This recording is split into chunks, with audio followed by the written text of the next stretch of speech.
தூதர் ஸல்லல்லாஹு அலைஹி வஸல்லம் அவர்களுக்கு வாழ்வு சிரமமாக இருக்கும் நேரமெல்லாம், சிரமங்களால் அவர்களுடைய வாழ்வு இறுக்கமாகும் போதெல்லாம் அல்லாஹ்வை அழைக்கக்கூடிய பிரார்த்தனைகளில் மிக முக்கியமான பிரார்த்தனை இது.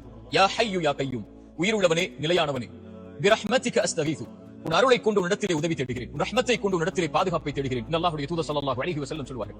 ஏன் அல்லாஹ்வுடைய தூதர் தன்னுடைய சிரமமான நேரத்தில் அல்லாஹ்வை அழைக்கும் போது அல் ஹய் அல் கய்யூம், நீ உயிருள்ளவன் நிலையானவன் என்று அழைக்கிறார்கள் தெரியுமா?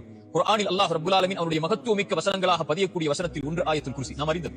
அந்த ஆயத்துல் குர்சியில் அல்லாஹ் அவருடைய தன்மையில் மேன்மையான தன்மையை கொண்டுதான் அந்த வசனத்தை துவக்கம் செய்கிறான். அல்லாஹுல் லதி லா இலாஹ இல்லாஹு அல் ஹய் அல் கய்யூம், அவன் உயிருள்ளவன் நிலையானவன் என்று அல்லாஹ் ரப்பல் ஆலமீன் அவருடைய மகத்துவமிக்க வசனத்தில் அல்லாஹ் கூறும்போது அல் ஹய் அல் கய்யூம் அல்லாஹ்வுடைய மகத்துவமிக்க தன்மைகளில் ஒன்று.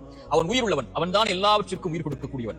மரணித்ததற்கு பிறகு மீண்டும் அவன் தான் உயிர் கொடுத்து எழுப்பக்கூடியவன். இறந்துவிட்ட உள்ளங்களுக்கும் சரி, இறந்துவிட்ட வாழ்விற்கும் சரி, உயிர் வேண்டும் என்றால் அல் ஹை அவன் உயிர் கொடுக்க வேண்டும். அல் கய்யூம் நிலையில்லாமல் வாழ்வு தடுமாறும் போது, வாழ்வு அங்கும் இங்கும் ஏறி இறங்கும் போது, சிரமங்களால் வாழ்வு சூழப்படும் போது, இருள்களை கொண்டு வாழ்வு அடைக்கும் போது அல் கய்யூம் அவன் ஒருவன் தான் அதை நிலைப்படுத்த முடியும். அதனால்தான் அல்லாஹ்வுடைய தூதர் சொல்வார்கள், யா ஹய்யு யா கய்யூம், உயிருள்ளவனே நிலையானவனே, பிரஹ்மதிக அஸ்தகீது, உன் அருளை கொண்டு உன்னிடத்திலே